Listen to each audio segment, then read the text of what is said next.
नमस्कार दोस्तों, मैं अंकुर उपाध्याय स्वागत करता हूं आप सभी का आपके अपने YouTube channel share market analysis में। कल जीएसटी काउंसिल की मीटिंग में से जो आउटकम आया है उसमें ना फर्टिलाइजर पे कुछ हुआ, ना गेमिंग एंड कैसीनोस पे कुछ हुआ। एक नया सेक्टर निकल के आ गया, वो है रेलवे। और भी बहुत कुछ हुआ है, लाइक कार्टून वाले पेपर बोट्स वाले स्टॉक्स पे, लाइक जो कैन होती हैं मिल्क्स की, उन पे ये एक्शन आया है। अब इससे काफी सारे इन्वेस्टर्स ये सोच रहे हैं कौन से स्टॉक्स रडार पे रखें। तो दो चीजें बताना चाहूंगा। ये आउट ऑफ सिलेबस चीजें आई हैं, इसकी बाजार ने ना उम्मीद करी थी ना प्रिडिक्शन करा था। तो ये इंस्टेंट रिएक्शन दे जाएंगी, और जब तक आपको समझ में आएंगी चीजें तब तक तो शेयर भाग चुके होंगे, अगर भागने होंगे तो। और दूसरी बड़ी बात यह है कि इतना बड़ा मार्केट नहीं है इन कंपनीज का मेरी नजरों में, रेलवे को छोड़ दिया जाए तो। और रेलवे में भी ना टिकट प्लेटफॉर्म्स को लेकर अपडेट है। तो मैं आपके साथ एक एक करके चीजें शेयर करता हूं जो कल निर्मला सीतारमण जी ने जीएसटी काउंसिल की मीटिंग में कही है, और कहां कहां बड़ा फोकस है, क्या क्या मेन एजेंडा रहा उनका, उसको समझते हैं। तो सबसे पहले तो मैं आपको बताऊंगा आधार बेस्ड बायोमेट्रिक ऑथेंटिकेशन होगा। इससे गवर्नमेंट को फायदा है, ज्यादा से ज्यादा जीएसटी पेयर आपके लिए बन जाएंगे, क्योंकि अब आधार से लिंक हो जाएगा, बायोमेट्रिक हो जाएगा, that's it. There is going to be rolling out of biometric based Aadhaar authentication on an all India basis. This will help us to combat fraudulent input tax credit claims made through fake invoices in the cases. ये कहना चाह रहे हैं कि जो fake invoices लेते हैं और उसके दम पर आप कहीं ना कहीं ये टैक्स वगैरह से खिलवाड़ कर रहे हैं, ये सारे काम बंद हो जाएंगे। तो ये एक बड़ा कदम उठाया गया है सरकार की तरफ से, जो कि पॉजिटिव है।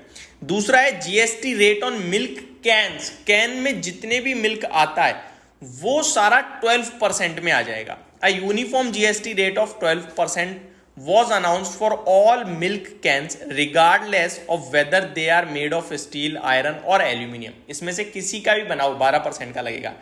This measure is expected to standardize the tax treatment of these products।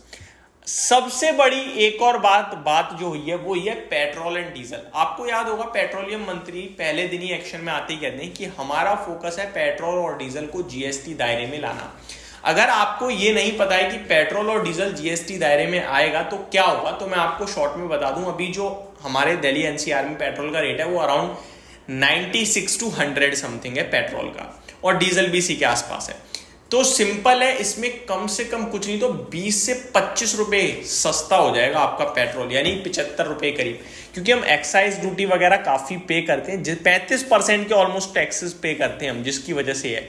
अब अगर 18% पे आता है तो 35 में से 18 माइनस कर दो, आपका जीएसटी कम पड़ जाएगा, टैक्स कम जाएगा, तो फिर डेफिनेटली हमारा पेट्रोल सस्ता हो जाएगा। तो बहुत बड़ा रिलीफ आ सकता है।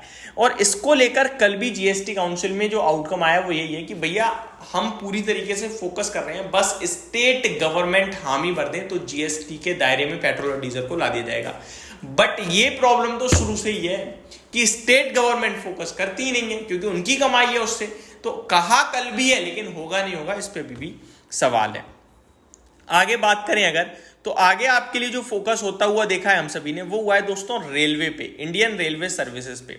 The council granted a GST exemption on platform tickets aiming to ease the financial burden on passengers. तो पैसेंजर के लिए अच्छी चीज है, सस्ती हो जाएगी टिकट्स उनके लिए, ये ऑब्वियस रीजंस हैं। और this decision is part of broader efforts to make railway services more affordable. तो रेलवे की सर्विसेज और ज्यादा अफोर्डेबल, सस्ती हो सके पैसेंजर्स के लिए, इसलिए रेलवे की टिकट प्लेटफॉर्म से पूरी तरीके से जीएसटी को हटा दिया गया है। तो काफी पॉजिटिव मानूंगा मैं इसे। आगे reduction in GST for cartoon boxes. तो कार्टून बॉक्सेस पे पहले मैं आपको बता दूं 18% का जीएसटी लगता था, जो कि अब घटकर 12% का लगेगा। This change is intended to benefit both manufacturer and consumer. तो इससे दोनों को फायदा होगा, हमें सस्ता मिलेगा थोड़ा, 6% टैक्स कम देंगे तो, और कंज्यूमर की डिमांड, जो मैन्युफैक्चरर है वो सस्ते में बेचेगा तो शायद डिमांड बढ़ जाए चीजों की, तो ये पॉजिटिव हो सकता है। एग्जेम्पशन फॉर होटल अकोमोडेशन, इसको मैं छोड़ देता हूं, क्योंकि ये वो है जो लोग पीजी वगैरह में होटल में हॉस्टल्स में रहते थे, उसके सामने रेंट लेते थे, तो उस पर भी उन्हें जीएसटी देना पड़ता था, अभी नहीं देना पड़ेगा। Central support and conditional loans to states, इसको भी मैं छोड़ देता हूं थोड़ा सा। जीएसटी रिटर्न 4 फाइलिंग के लिए थोड़ा टाइम पीरियड बढ़ा दिया है, इसको भी मैं छोड़ देता हूं। अब आते हैं waiver of interest and penalties for non fraudulent cases.